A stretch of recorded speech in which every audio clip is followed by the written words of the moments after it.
Okay, I think I'm live. It says I'm live. Can anybody? This is my first time, you guys. I don't know if anybody's here. So, this is my first time. Hi! Thank you. Is it Kina? Thank you. Hi. I'm glad somebody's here. Hi, Marianne. Thank you. Hi, you guys. So, what I'm thinking is, and this is my first time doing this, so I'll do my best. Hi, Carrie. Hi, Narc University. Out of the rabbit hole. Hello. Hi, you guys. So, what I was thinking was, Elizabeth. Hi, you guys. Oh, this is great. I'm so glad there's so many people coming in. So if you guys want to, if you have any questions, I guess just, oh, thank you, you guys. Just start putting them in the comments. I guess is that the way people usually do it? So if anybody has any questions, let's start sending them in. I'll be happy to answer. Oh, thank you. Hi from Montreal. Oh my God, I love Montreal. What a beautiful city. Hi, Kina. Okay, good. Yes, that's right. Oh, Rascal wants to say hi. Say hi, everybody. This is Rascal. He's my new rescue. Oh, thank you. Well, this is great, you guys. This doesn't seem so difficult after all. Hi from Savannah, Tennessee. Hi, Tammy.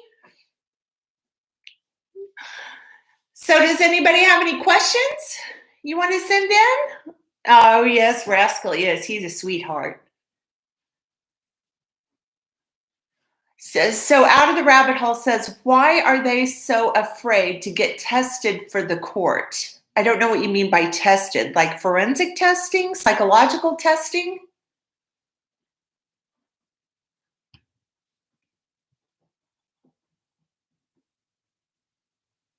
Okay, I'm just reading here. Hi from Australia. Hi. Okay, so we've got one here from Marianne. Jill, do narcs mirror a victim's behavior and phrases? Yes. Yes, they sure will. Mirroring is a big part of what they do, specifically in the beginning. So narcissistic abuse goes in cycles. And when you meet one and they're interested in you, what they will do is, we call that love bombing. So they'll be very flattering.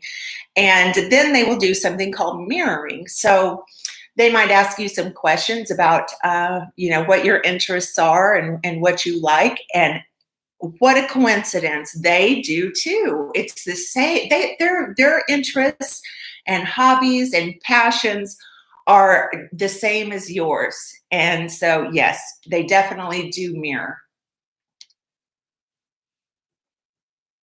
I need a mediator. I didn't know they had those. You guys, this is my first time, so bear with me. How do you help?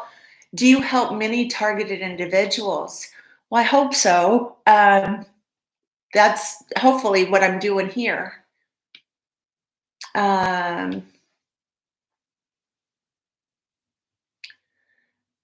No support from narcs in your family when getting out of a narc relationship.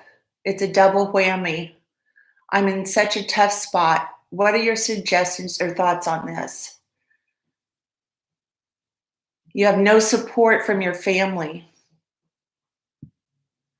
and you're getting out of a narc relationship. Okay, so the question is, and this is what a lot of us deal with, because we will find ourselves in an adult relationship with a narcissist, and of course things will start going bad.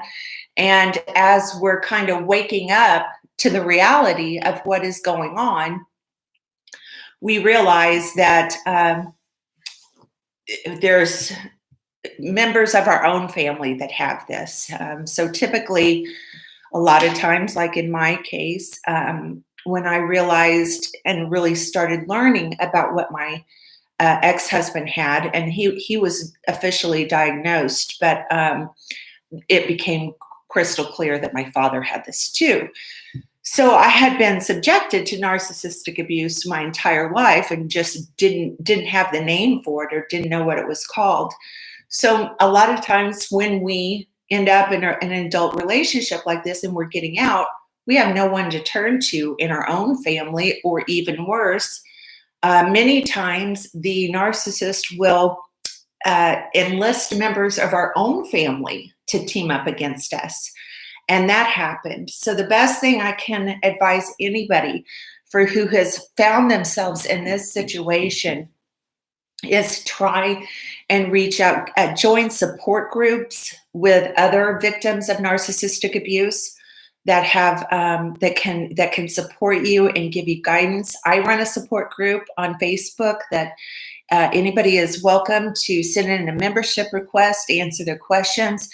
But my group certainly isn't the only one on Facebook. There are tons of them on Facebook for every type of relational dynamic, whether it's your parents or an ex-spouse, or if you're dealing with parental alienation.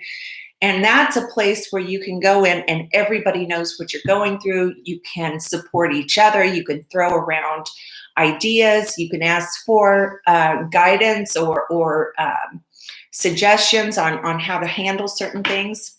So I encourage you to join support groups, and they're free.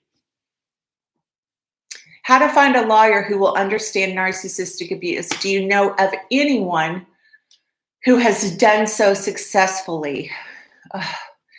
Finding a lawyer that actually understands this is it's not easy. There is a law firm in Michigan. It's called the Joshi Law Firm. They do understand cluster B personality disorders and the connection between parental alienation. The law firm is spelled Joshi. They are in Michigan. That is the only law firm that I know of that truly understands the connection between narcissists or sociopaths and parental alienation. I wish there were more. I think that narcissistic abuse, as far as being, if there's lawyers or mental health care professionals that are going to be able to help people and families like ours, they're going to have to have special education in order to help us, much like how addiction counselors are specifically trained in addiction. My thoughts are that we need those for our, for lawyers, for mental health care professionals, for any type of GAL situation in family court. These people need to be specifically educated in narcissistic abuse, because this is not, a normal family conflict. This will be ongoing, specifically if you have children. Okay, let's see. Oh, thank you. You're doing great. Thank you. I don't feel like I am. Let's see here. How do I deal with a female narc in my neighborhood who I can't avoid because she drives up and down the street, but ironically said I need to stay 500 feet away from her. Oh my God, these people never cease to amaze me. You know what I would do is just implement the gray rock method if she's a neighbor. And let me tell you something, I've had massive trouble with a sociopath that used to live next door to me. So go gray rock. If this lady, targets you, we want her to bore of you as soon as possible. So I would implement the gray rock method. I certainly wouldn't go out of my way to be nasty, but I would be as boring, as short, as uninteresting as I possibly could be to this neighbor. It makes it very uncomfortable, though. I feel for you. Let's see. Oh, Liz Wolf. Things get better. It gets better, I promise you. You stay strong. I've been there, but if I can do it, anybody can. Get your kids a lawyer. Let's see. Yeah, I have one here from Healing Hurts. She says, I'd love to be a specific narcissistic abuse survivor therapist. Well, I'm telling you, that's they're certainly needed. It's been a year. Okay, Clifton says, it's been a year. Why does it still bother me so much? Is something wrong with me? It's been 1 year since your breakup, I'm assuming. Why does it bother you so much? That, my friend, is the power of a trauma bond. These are not normal relationships, and they're not normal breakups. When you get involved in a relationship with a narcissist, these are traumatic bonded relationships, and that happens from what we call inconsistent reinforcement. So the cycles of abuse. Okay, so they'll be nice and kind during the love bombing phase. You know, everything's great, and then they'll switch the cycle to the devalue stage. And around we go. And because of this inconsistent reinforcement that we are subjected to, that causes us to become trauma bonded to our abuser, which for all intents and purposes, a trauma bond is an addiction. It literally is. We become biologically and physiologically addicted to the times that they're being nice. So we feel relief, we feel happy, we feel all those things. Then when they're negative and go through the devalue phase, our body releases all these stress hormones, and it's terrible, and it's a real physical withdrawal. Then when we hit the discard phase, we're left in active withdrawal. And it can do a real number on us. So you've got to be gentle with yourself, learn as much as you can about trauma bonds, and you know, that there's really no such thing as breaking a trauma bond. The reality is what happens is your cognitive dissonance reconciles, which is you get to a point where you fully comprehend and understand that this person isn't I kind of talk about narcissists like they're two people, like the nice person, the nice, wonderful person that you met in the beginning. That was just a manipulation. That was just a facade. The reality is the nasty person, the abusive person that you saw in the end, that is who they are. And so you have to really kind of wrap your mind around that. Lots of self-care, lots of acts of self-love, educating yourself. But, you know, educating yourself is a really big part of it too, you guys. That's going to help you reconcile the cognitive dissonance that you're experiencing. Okay, let's see. I need to bid my time. I don't know how to do that. Oh, you're welcome. Thank you, guys. How to stop intrusive thoughts about an ex-narc husband after 30-year Hoover. Oh boy. Intrusive thoughts. Let's talk about intrusive thoughts and ruminations for a minute, because that's a huge part of being traumatized and a huge part of going through narcissistic abuse. Typically, if you have been in a 30-year relationship with a narcissist, you are going to have symptoms of complex post-traumatic stress disorder to some degree.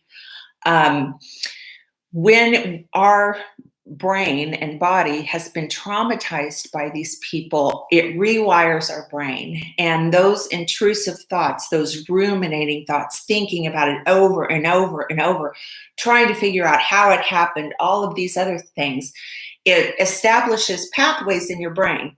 And each time you have those thoughts, it's like it lays down another layer, and it builds these roadways in your mind. And so they'll keep coming. Ruminating, the more you ruminate, the more it lays down this pathway. And what can end up happening is that can overtake what you think about all the time. I didn't know what ruminations were, but I spent roughly 3 years doing nothing but ruminating about the trauma that I went through with my son and the things that they did to my family. So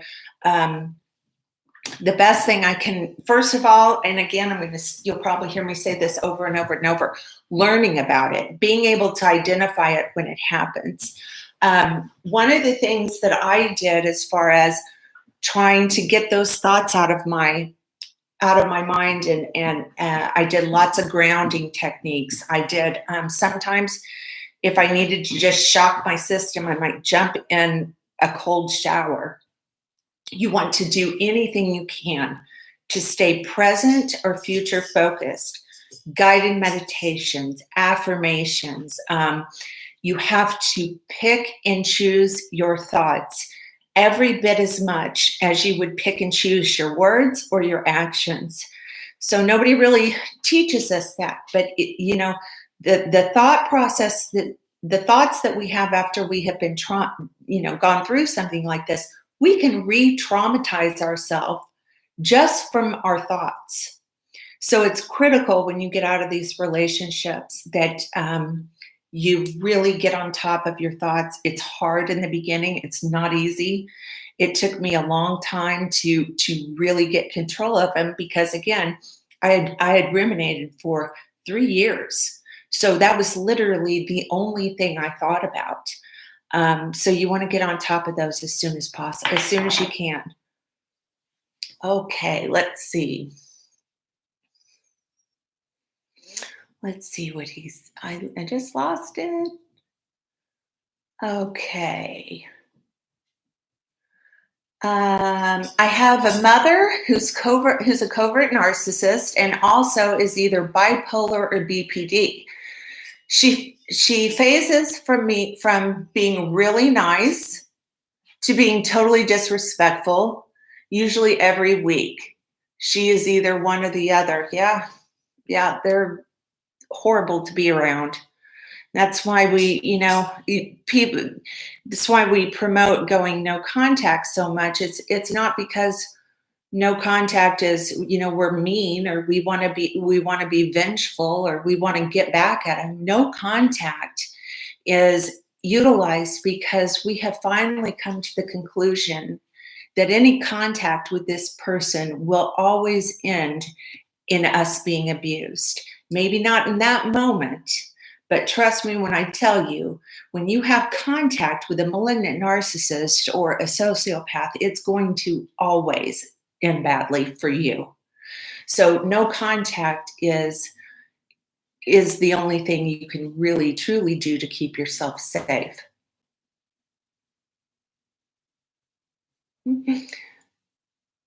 Oh, thank you. It makes me question my sanity. Don't question your sanity. That's what they want you to do. And remember this, you guys, at the core of narcissistic abuse is psychological abuse.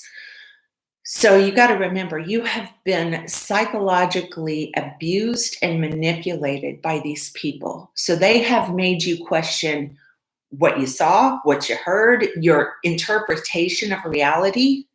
So they get in your head and they want you to doubt yourself. They want you to doubt your reality. They want to switch things and blame shift so that you take all the accountability for things you've never done. So coming out of narcissistic abuse, it's a process. And in the beginning, it can be very unsettling. It's hard sometimes when you get out of this, really being able to trust yourself, really being coming to terms with what you've gone through. It's a process, but you're not crazy. You're not crazy. That's a feeling that way as a consequence of being exposed to gaslighting. Okay, let's see. Should I send YouTube video links to someone to make them aware of narcissistic abuse? I'm talking about lawyers, counselors, etc. It depends if the person, I suppose it depends if the person you're sending them to is a narcissist. If you're trying to educate um, a counselor or a lawyer, sure. I tried to educate my counselors and lawyers with videos. It didn't, in my case, it didn't do any good. Um, I think it's, I think if someone is open to receiving that, or if they're open to learning, that's great. If the person you're wanting to send it to is involved with the narcissist, though, and you send that information to them, and the narcissist finds out that you know what they are, then that narcissist could come after you lock, stock, and barrel. So I never, ever think that's a safe situation. It's never, ever a good idea to ever let a malignant narcissist or a sociopath or a psychopath know that you know what they are, because they will go to the ends of the earth to protect their identity.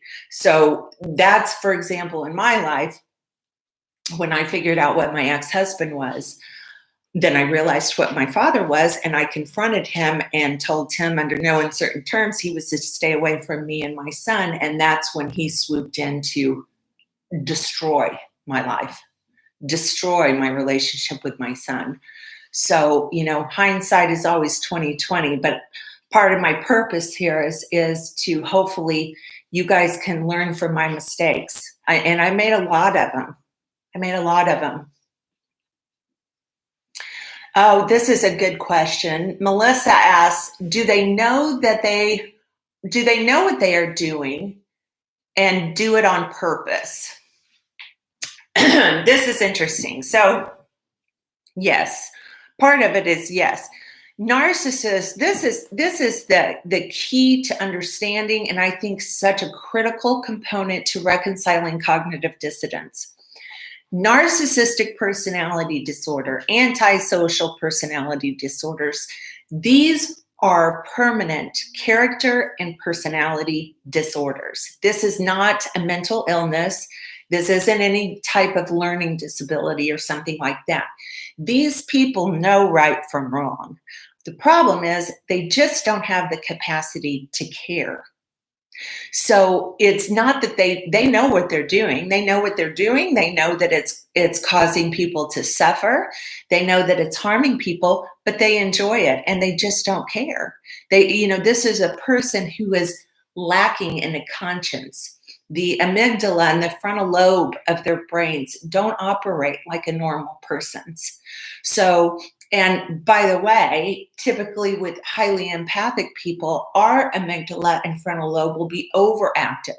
So the very parts of the brain that make the narcissist not feel or experience shame, guilt, regret, remorse, compassion, empathy, we feel those super high levels of those. Normal people are somewhere in the middle. That's what makes these relationships so exploitative, because we feel those, we're very conscientious of other people. I mean, we genuinely care about those things. And if we make a wrong move, we feel terrible. Narcissists can exploit those character traits in us forever if we let them. So they're typically looking for someone with what is called the Super 8 traits. Dr. Sandra Brown wrote an amazing book called Women Who Love Psychopaths. And she identified these Super 8 traits that we will have. And there are these elevated personality and character traits. And it's important that victims of this educate yourself about those, because that's part of your healing too. Boundaries too. I want to touch on boundaries for a minute. For people like us, boundaries aren't just to keep bad people out, but they're also to keep us in. Otherwise, typically, if we don't have really strong boundaries, we will overextend ourselves for all kinds of people. And so we need those boundaries to keep us wrangled in.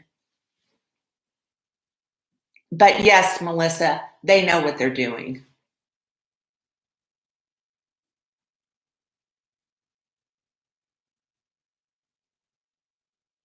Okay, so let's see. Sorry, guys, I'm trying to read. Let's see. Oh yeah, a lot of them do have addictions. Let's see. Yes, that book is the Bible. Isn't it wonderful? Changed my life. Changed my life. Yes. Is no contact the best way to go if you're 75% knowing what addiction ship you were dealing with? Is no contact the best way to go if you're 75% knowing what addiction ship you were dealing with? If the question is if you are 75% sure that you know you were in a trauma bonded relationship with a narcissist, that'd be enough percentage in my book to go no contact.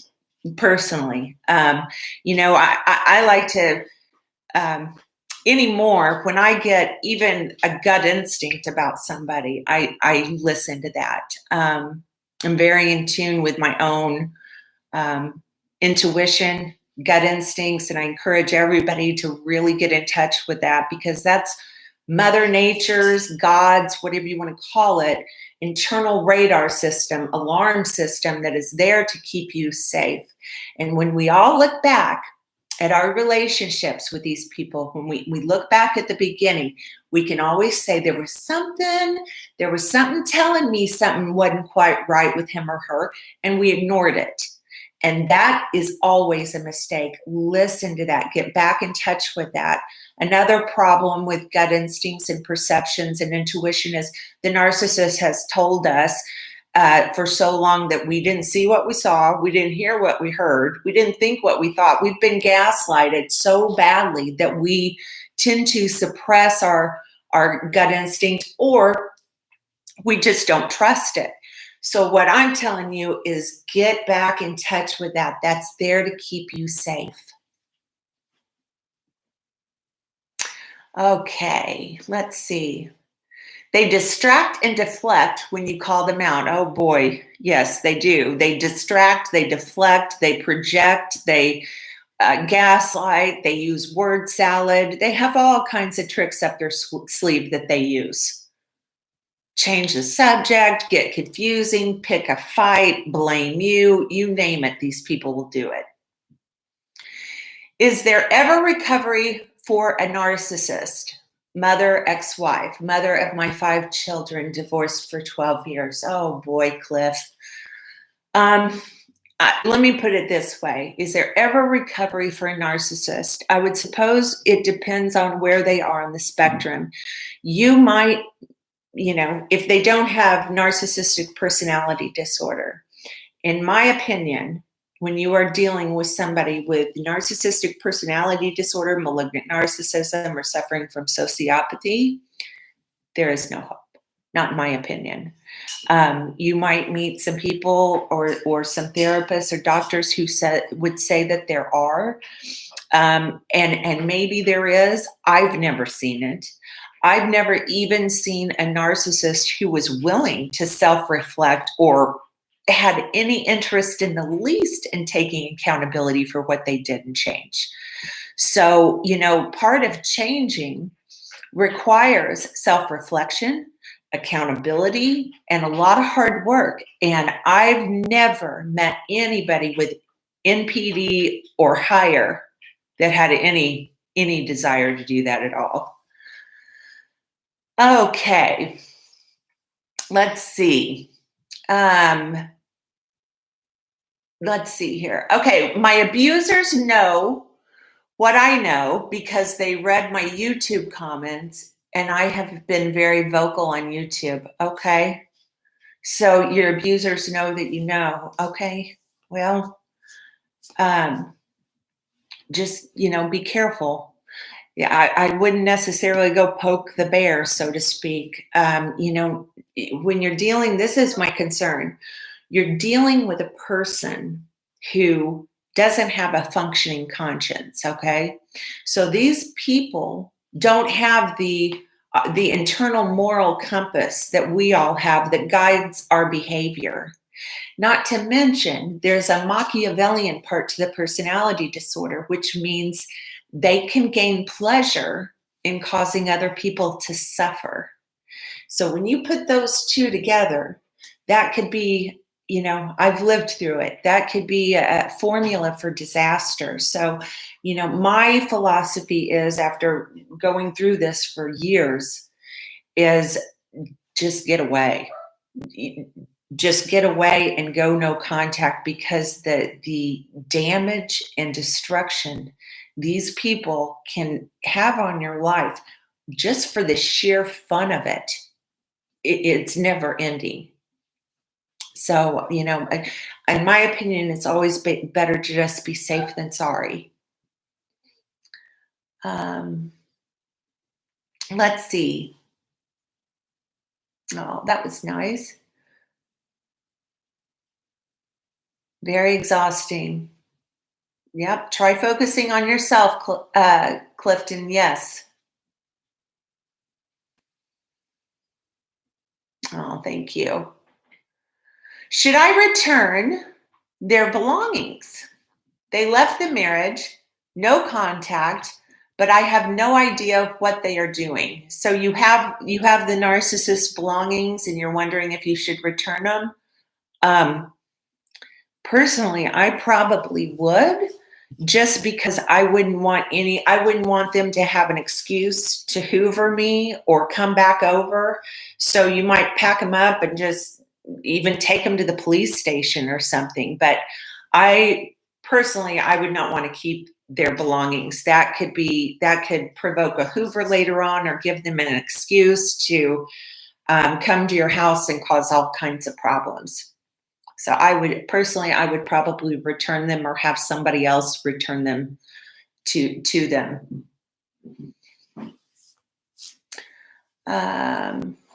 Okay, let's see here. You're welcome. Is parental alienation related to narcissistic abuse? Yes. When you're dealing with parental alienation, well, let me put it this way. If you're dealing with what we call an obsessed alienator, okay, then you're dealing with somebody with a severe cluster B personality disorder. So cluster B personality disorders, at the core of them all, is narcissism. So if you're dealing with an obsessed alienator, you're dealing with a malignant narcissist. Sometimes they will say they're borderline. Sometimes they will say they're NPD with ASPD. In my opinion, when somebody is intentionally and delusionally trying to destroy your relationship with your children, and trying to force a delusion onto the child, then you're dealing with a malignant narcissist. So yes, narcissistic abuse and parental alienation do go hand in hand. Yes, ma'am. Let's see. Did they ever successfully turn your child against you? Yes, they did. Yes, they did. I was severely alienated from my son, and it happened quick, you guys. Within 6 months of my son's first uninterrupted exposure to his father, it happened. And I would have never dreamed. He was 14 when the severe alienation started, and it happened very, very fast. Yes, he was severely alienated from me for about 4 years, and it took a long time. I was unable, when you have, and by the way, let me say this, when you have a case of severe parental alienation, okay, and typically you will be in court. That's why the narcissist wants to do it in the first place, but not always. They can alienate your kids even when you're still married. They can do it anytime. So, but typically a lot of times we'll be in court, and you cannot get help for you and your child without a 90-day enforced court order blocking contact between all alienating family members and the child. It just won't work. It's like trying to rescue somebody from a cult getting them out and then saying, well, here's a phone to the cult leader. Let's see how well this works out. It won't work. So when you have a severe case of parental alienation, you must obtain a 90-day order of protection between all alienating family members and the child, so that the targeted parent and the child can get the help and intervention of a parental alienation subspecialist. And it does take a specific subspecialist to help us, to help children and parents like us. And by the way, a lot of therapists say that they're educated about it and they have no idea. I learned that the hard way. And I spent hundreds of thousands of dollars. And then when it, didn't work, they're like, sorry, we're not qualified. Yeah. So do your homework. Make sure you request anybody's CV. If you're thinking of hiring a therapist for alienation, you need to see their CV. You need to make certain that they are qualified. Dr. Amy Baker has a lot of information on that. Dr. Michael Bone, Richard Warshak, Linda Gottlieb, Craig Childress. There's lots of information, but you must have a specialist. Yes, hi, Cycle 111. Yes, I am live. Okay, let's see. Do narc parents actually love their kids? Boy, that's a good question. Let me give you my understanding. First of all, narcissists' definition of love and our definition of love, or a normal person's definition of love, are two completely different things. I think that's the first. Sorry, Rascal wants up. Say hi, everybody. He's a mess. So the first thing to understand is that the narcissist's definition of love and your definition of love are worlds apart. A narcissist's definition of love is what you can do to them, what you're giving to them in the form of narcissistic supply. They don't view other people or relationships like living, breathing things. They view us no different than they would an asset, like a car or a toy that they want to play with. It's what you can give to them. Do they love their children? Possibly only in the way that they define love. So if that child is, a narcissistic parent's love for their children, it's conditional.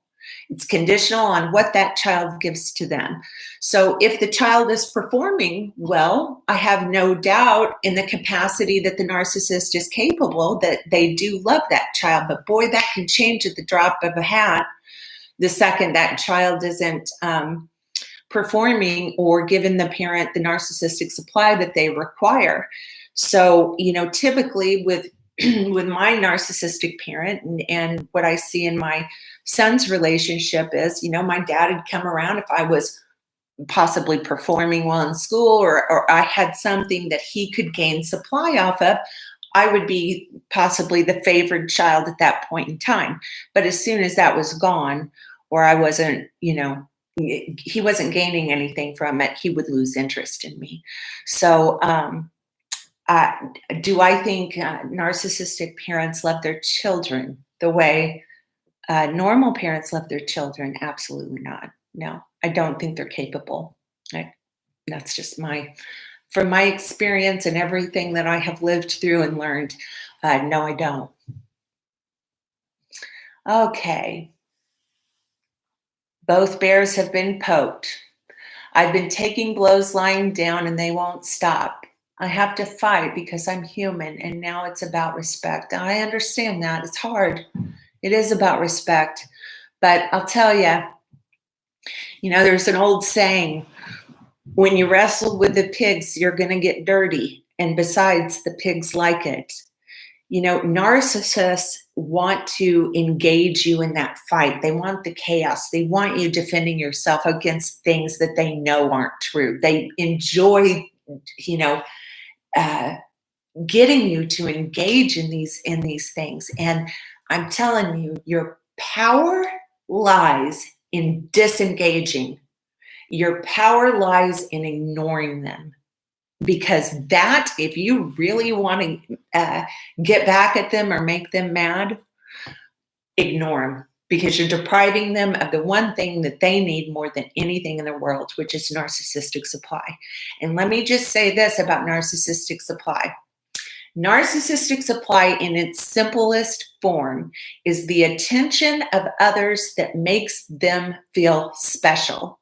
So while they prefer positive supply in the form of your love and adoration and fawning over them, they'll settle for negative supply in the form of your fear, your terror, your intimidation, your anger, your despair.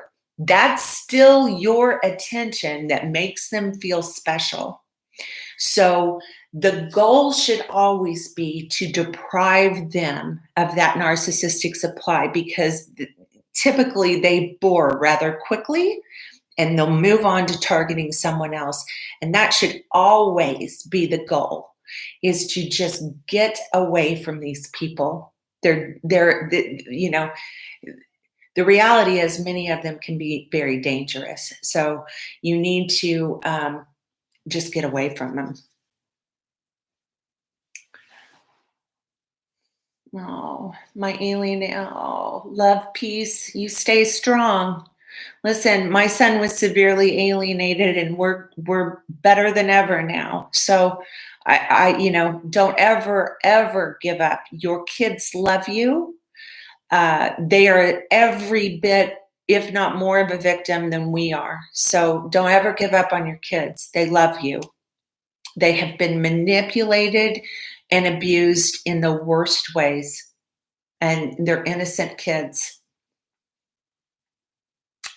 Okay, Karma Rain. I've seen narcissistic parents raise children to be like them, and then the child ends up becoming a narc and abusing them psychologically. Yeah. There's a genetic predisposition that we have for narcissistic personality disorder, and it's believed that a child will have the genetic predisposition, and then it will be triggered in childhood by trauma or entitlements or both. But I've never seen a family with just one narcissist. In my family, I'd say a good 50% or better is afflicted with this. So, specifically, the golden child is going to be very vulnerable to becoming a narcissist themselves. Of course, that doesn't always happen, but they're at a higher vulnerability to become a narcissist themselves. So it's very sad. This is definitely a family affair and passed down from generation to generation. Okay. Let's see. I'm trying to read these. Okay, you're welcome. You're welcome. I have a friend. Linder Lou says, I have a friend whose narc threatens to put her head through a wall. Any ideas how to help her? Oops, I lost it. How to help her see that he is dangerous. Wow. If he's threatening to do that to her and she is unaware that he's dangerous, I don't know how much influence you would have on her. The power of the trauma bond is it's a really, really difficult thing. And which she will be trauma bonded to this person. And if she is, if you're up against somebody with a severe trauma bond to her abuser, and this guy is making these types of threats to her, and she is she's unaware of what's going on, or in denial or whatever, my advice is there isn't going to be a lot you can do. People have to want help. People have to want to see the light. I'm not saying abandon her or anything like that, but I have learned the hard way. We've got to take care of ourselves and focus on our immediate family. Um, there's many people that I know in trauma bonded relationships that will never get out of it. So, and it's sad, and I get it. And I know everybody wants to help their friends and family, but sometimes, if they don't want to see it, there's no amount of educating them or anything else where you're going to get them to see the light. Okay. Oh, you're welcome, love, peace. Okay. Okay. This Bree says, I am helping my daughter as much as I can, giving my all to her, and I don't ever want her around her father or his family again. I feel bad because I am all about family, but it's for the best. Now, I don't know how old your daughter is, but if her father is a malignant narcissist or a sociopath, then um, uh, you're doing the right thing, in my opinion. Um, that there is no situation where you can co-parent with a narcissist. They have no desire to do that. And I will tell you, having a child with a malignant narcissist is a hell on earth. I would not wish on anyone ever. So, the best thing you can do in those situations, I encourage you guys to look up and do some reading on something called parallel parenting. I would also get the court to order the use of the app Our Family Wizard. So keeps a permanent record of all communications. You can upload the court orders in the app. You can upload the kids' doctor's visit, school records, so it keeps communication down. But if your children are subjected to a malignant narcissist, they're going to be subjected to the same type of abuse that person subjected us to, if not worse. Oh, you're welcome, Karma Rain. You're welcome. Does NPD relate to bipolar type 2? Not that I know of. Now, they can be, there's people who have comorbid and may have bipolar and NPD. So I'm sure that happens, but I will tell. But I don't think there's anything that specifically connects those two on a consistent basis with people. What I will say, though, is a lot of times NPD is misdiagnosed as bipolar. So there's so many mental health care professionals that are educated about bipolar or educated about depression or educated about so many things except personality disorders. So I do know that probably NPD is most regularly misdiagnosed as bipolar.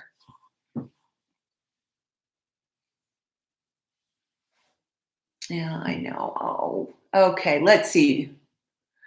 Borderline and narcissism is different. Yes, borderline and narcissism is different. Borderline personality disorder and narcissistic personality disorder are two different things. However, when we're talking about cluster B personality disorders, they all have certain traits because they're under the same umbrella as cluster B. So typically at the core of those will be narcissism, but definitely borderline personality disorder and narcissistic personality disorder are two separate things. And by the way, complex post-traumatic stress disorder, which is what I talk about all the time and what I have many times, is misdiagnosed as borderline personality disorder. CPTSD is not in the DSM yet. So unfortunately, unless you have a very trauma-informed psychiatrist or therapist, they're not even going to know what it is. So if you're needing to educate by the way. If you're needing to educate a mental health care professional, I encourage you to get Pete Walker's book. It's titled Complex PTSD from Surviving to Thriving. And again, his name is Pete Walker, or a book titled Trauma and Recovery by Dr. Judith Herman. Those two books, in my opinion, are the Bibles for complex trauma, complex PTSD, specifically from narcissistic abuse, too.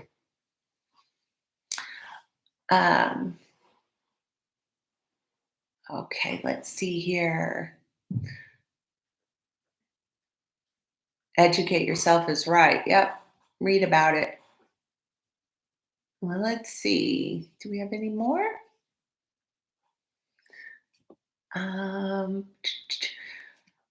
You guys, you've been so patient with me, and I appreciate it. This is my first time. So, Amber says, did I read that one? Okay. Is it common for two of these kinds of people to get together and gang up on someone? I feel that my brother and my ex are seeing each other now. Both have homosexual tendencies. Okay. Can they do these people gang up on people? Sure. Sure they do. That's certainly not uncommon for them to scapegoat somebody and have a good old time ganging up on other people. Yeah, they can certainly do that.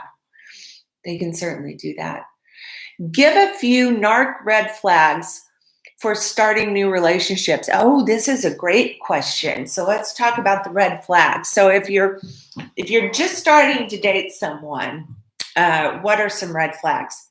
Moving too fast. Huge one. Not respecting your boundaries, wanting to see you all of the time. Ironically, your interests and passions of the world are his or hers also.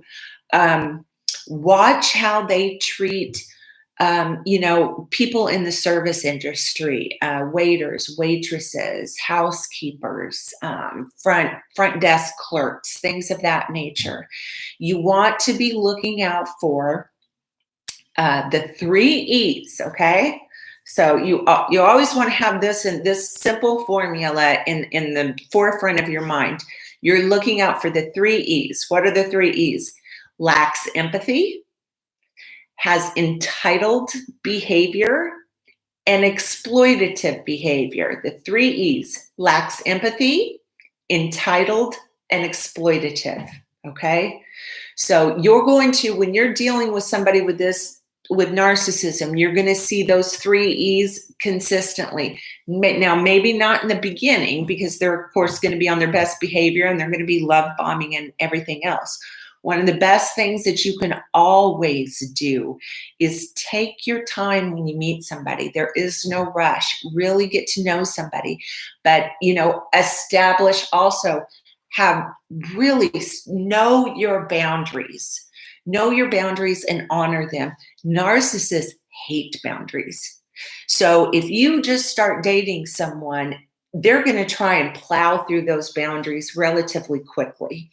And if they can't get through them pretty quick, they're going to discard you and move on to somebody else. So you're going to be looking for the 3 E's. I would watch how they treat wait staff.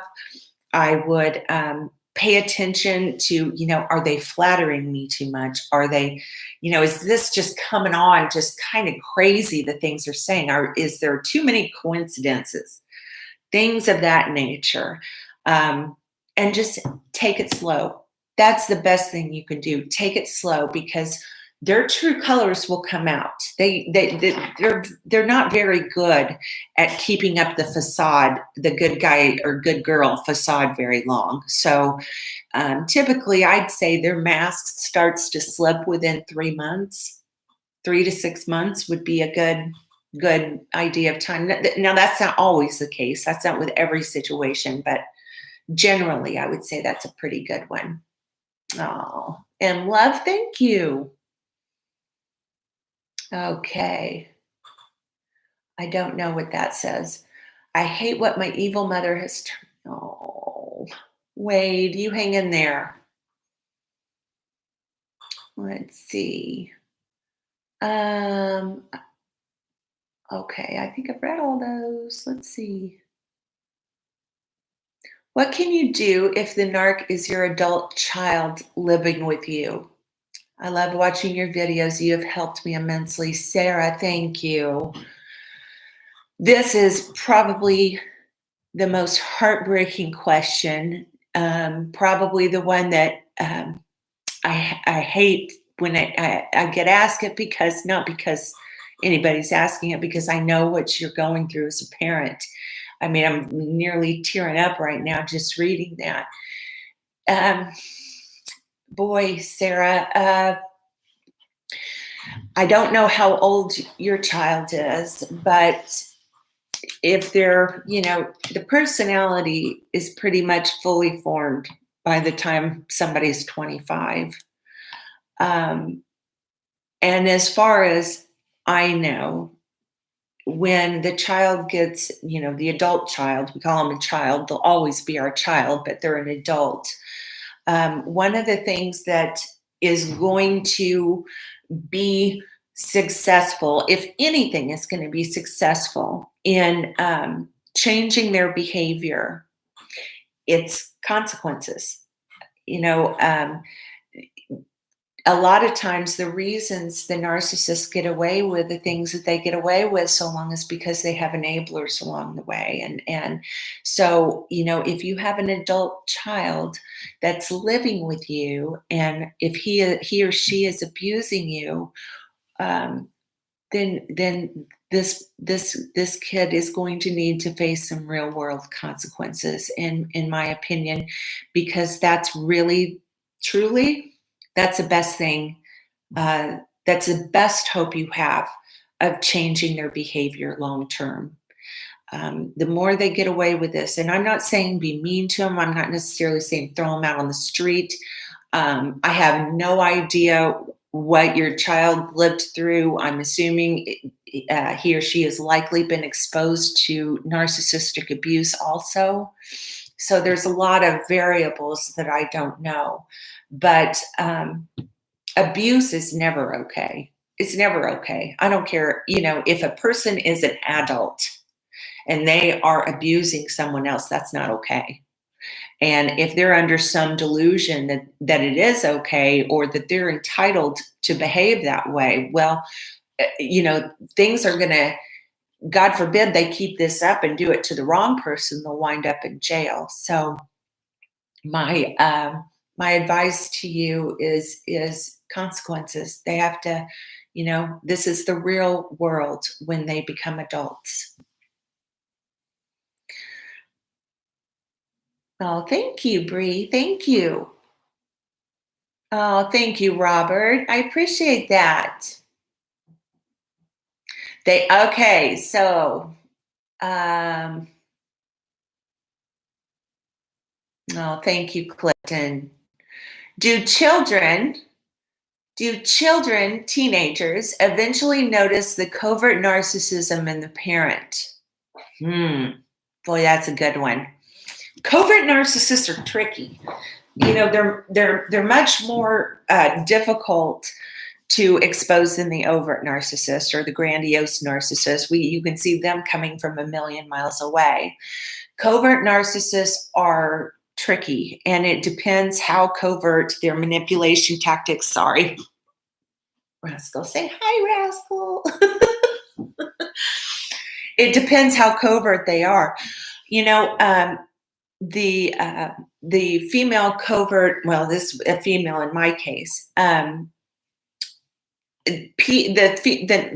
covert narcissists that I have been exposed to and that my son has been exposed to, he has seen the manipulations. So I typically think that yes, eventually they're going to see it. And of course, you never want to come out and say something terrible about your child or someone you know's other parent, but do things, say things, expose them to things that trigger their critical thinking. We don't want to tell our kids how and what to think, and they're not going to go for that anyway, but we want to teach them how to think. The narcissist is going to tell them what to think, how to think, where to go, what to be. We want to not say, oh my God, hey, your father or your mother is a narcissist. Don't you see it? We want to teach them critical thinking skills so that they can come to that conclusion themselves. I think that that's the most important thing that you can do.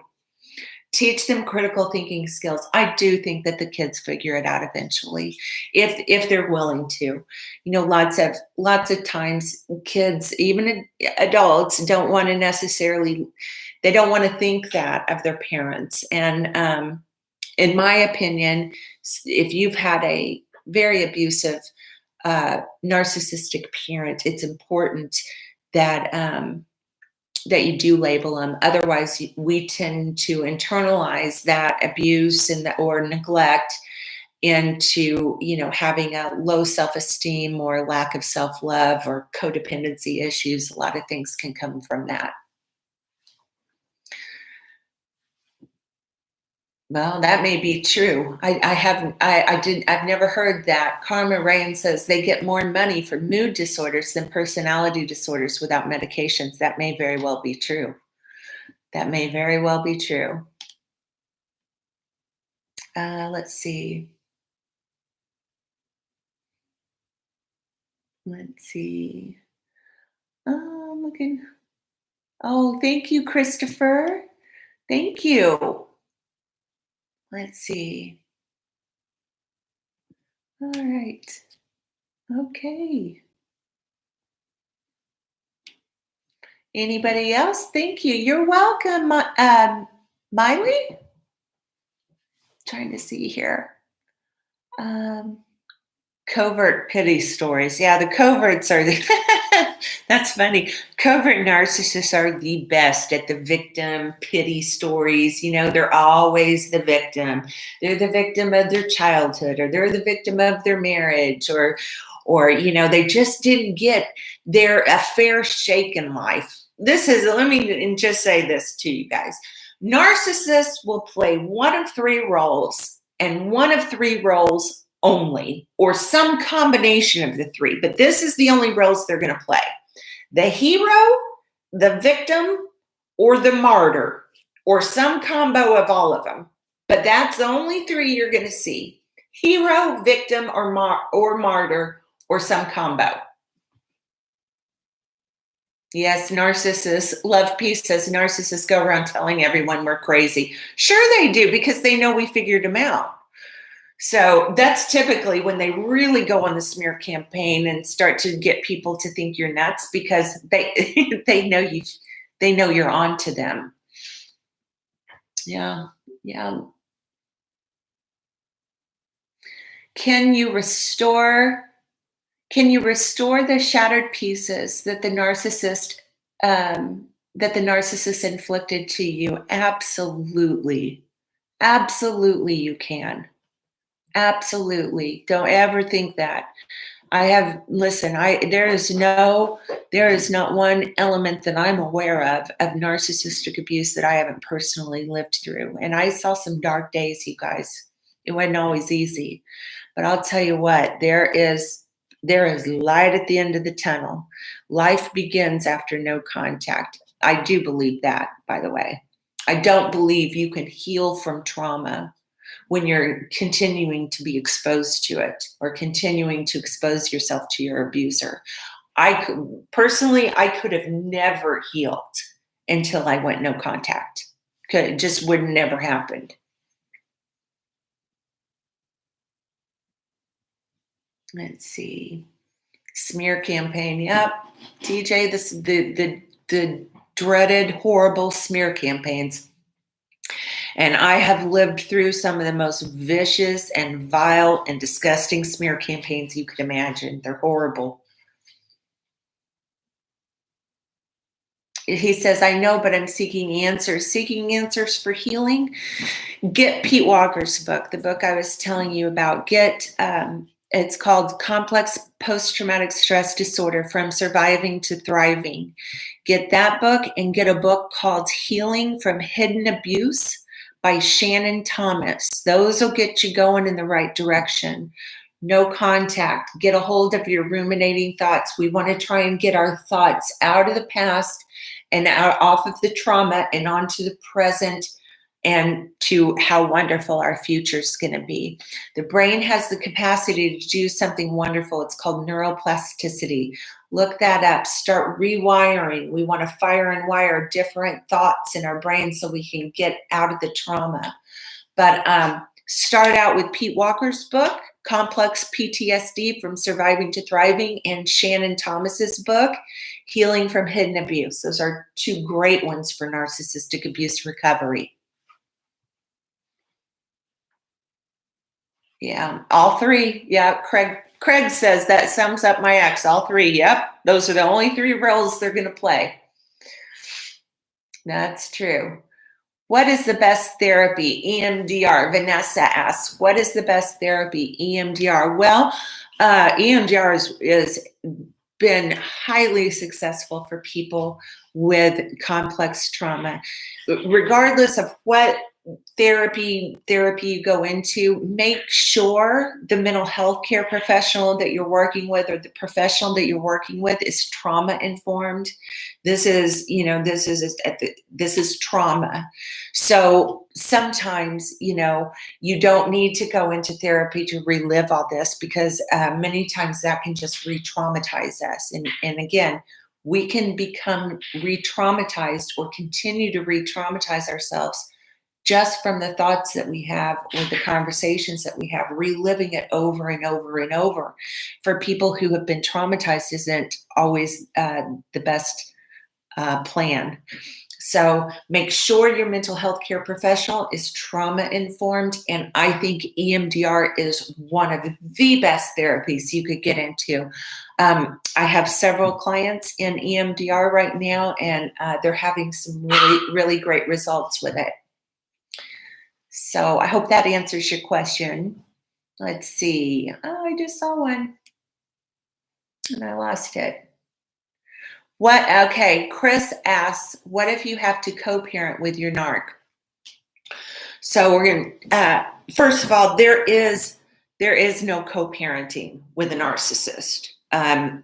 They have no desire to co-parent with you. That I can tell you from having a child with a malignant narcissist, there is no co-parenting.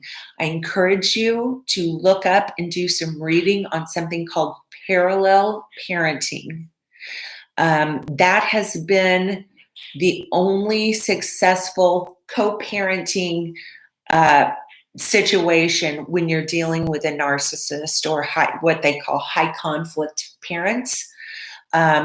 I would have all communications go through an app called Our Family Wizard. And it's going to take, the patience like you never had. It's going to, co-parenting with a narcissist will require every bit of unconditional love that you have for your child. It is the hardest thing you will ever have to do. I'll just tell you now, it will be the hardest thing you ever have to do. So, but the reality is, if you have a child with a narcissist, you are the only unconditional loving parent that they have. So you're all they got. And so you have to be everything rolled into one. But it's learn about parental alienation, learn the 8 behaviors of an alienating child, be on the lookout for that, keep communication to low to none.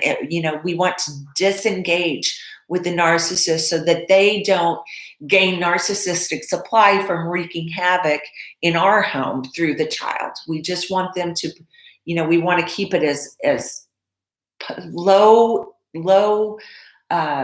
contact as humanly possible.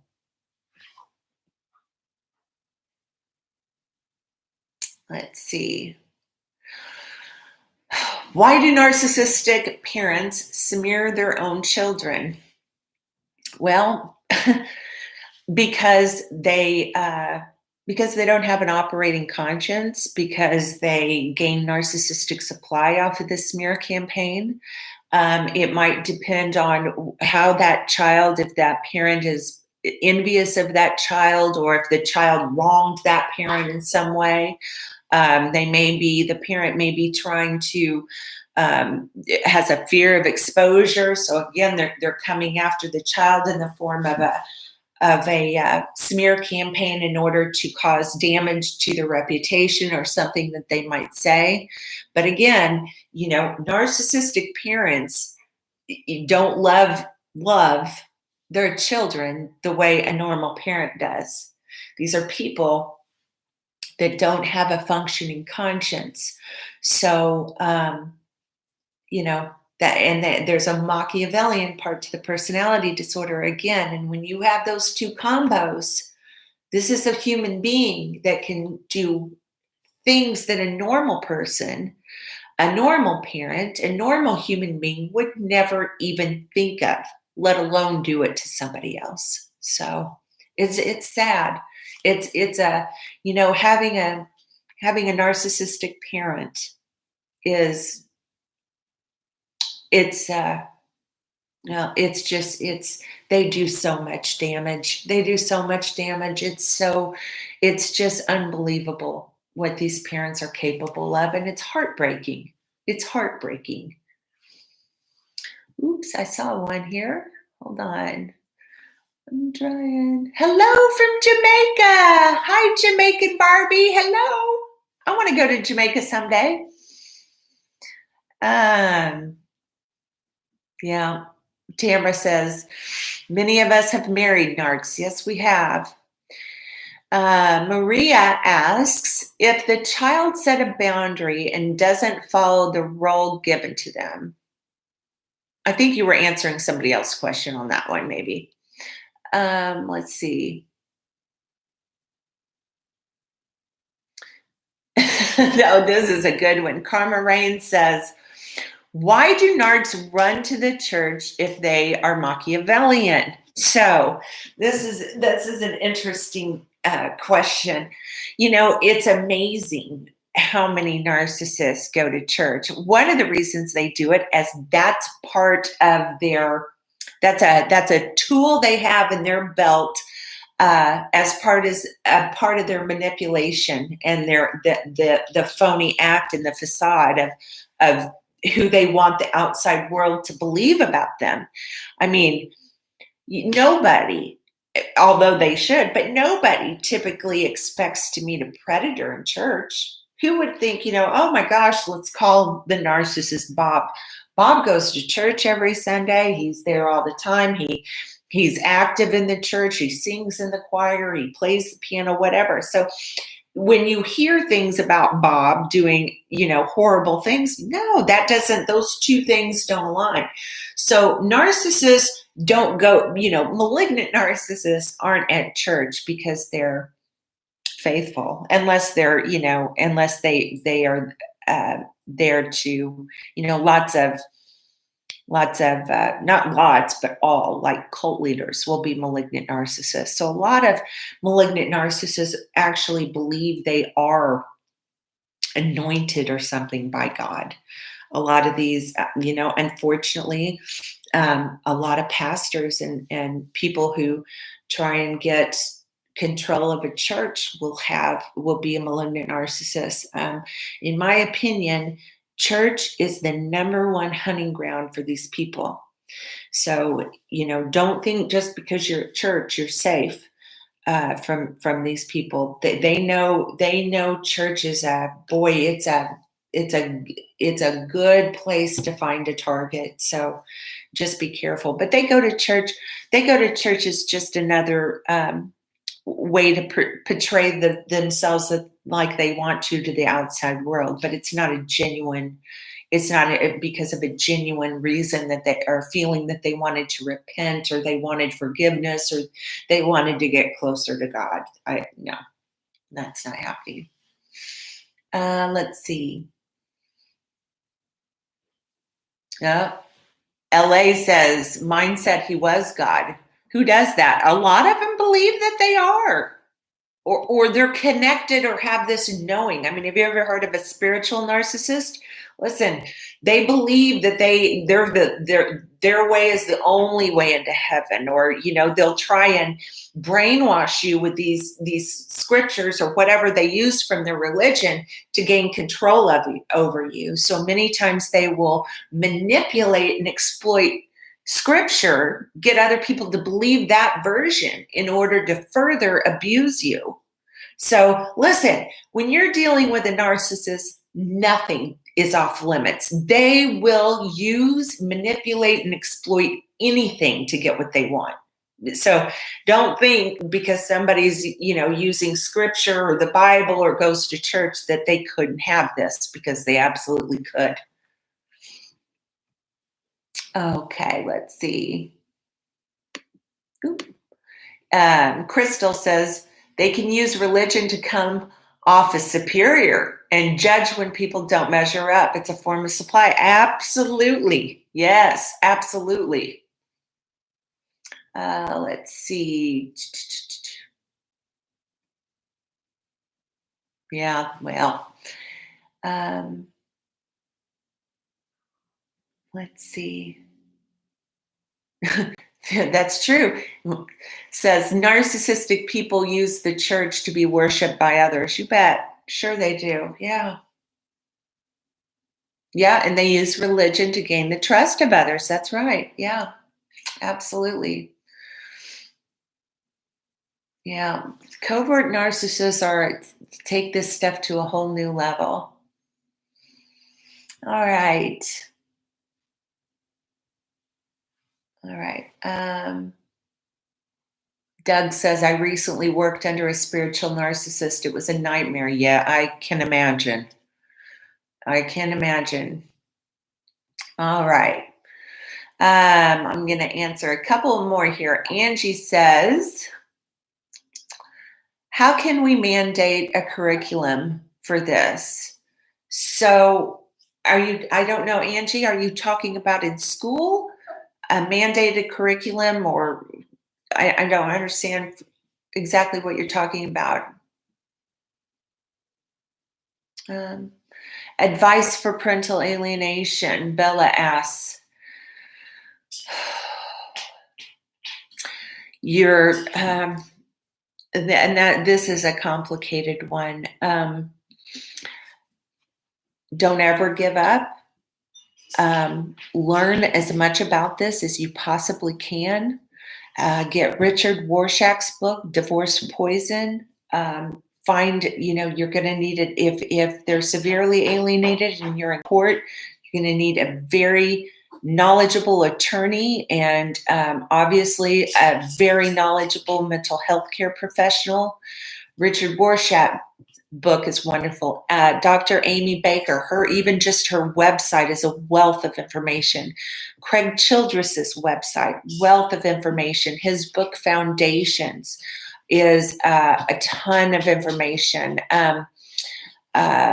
Family Bridges runs a program that is ran by Richard Warshak. There's a place in Canada ran by Dr. Kathleen Ray. These are people and centers that specifically deal with parental alienation and helping the targeted parent and the child reconnect. But again, you must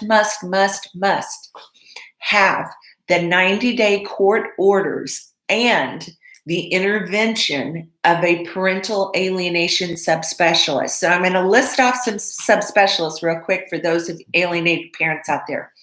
Dr. Amy Baker, Dr. Craig Childress, Linda Gottlieb, Dr. Michael Bone, Dr. Kathleen Ray, Dr. Richard Warshak, Dr. Bob Evans, and there's more, and I'm just not thinking of them right now. If you're in the United Kingdom, Karen Woodall. Dorsey Pruder is another one. She has you will call it reunification, but that's really not the right word. And she has examples of parenting plans and different things. So I hope that helps, Bella. I hope that helps. Okay, what is gray rocking? Okay, Demetrius, I'm going to answer this last question and then we're going to go. Gray rock is a method that we use in order to get the narcopath to lose interest in us.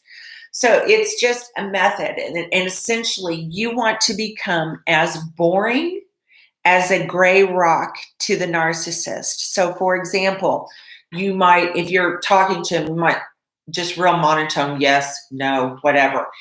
You don't want to engage. You don't want to give them that reaction or that interaction because that is narcissistic supply. So you kind of, when you have to interact with them or deal with them, you kind of envision yourself as a gray rock. You want to be boring. You want them to lose interest in you and target somebody else and move on down the road. But do some reading on the internet. It's called the gray rock method. Oh, I love Dr. Ramani too. She's amazing, isn't she? She really is. She's done, and didn't, my gosh, if we could all have access to her all the time. I wish all therapists were and mental health care professionals were as educated as her. But anyway, well, you guys, I want to thank you all so much for coming tonight. Next time, hopefully I'll get better at this. As we go along, I'll figure it out a little more. But thank you guys for coming. This was fun. I appreciate it. Okay, so I will talk to you guys soon. Maybe we'll do this a couple of times a month or once a week. I don't know, but we'll figure it out. I'll keep you guys posted. But thanks so much for coming. All right, good night.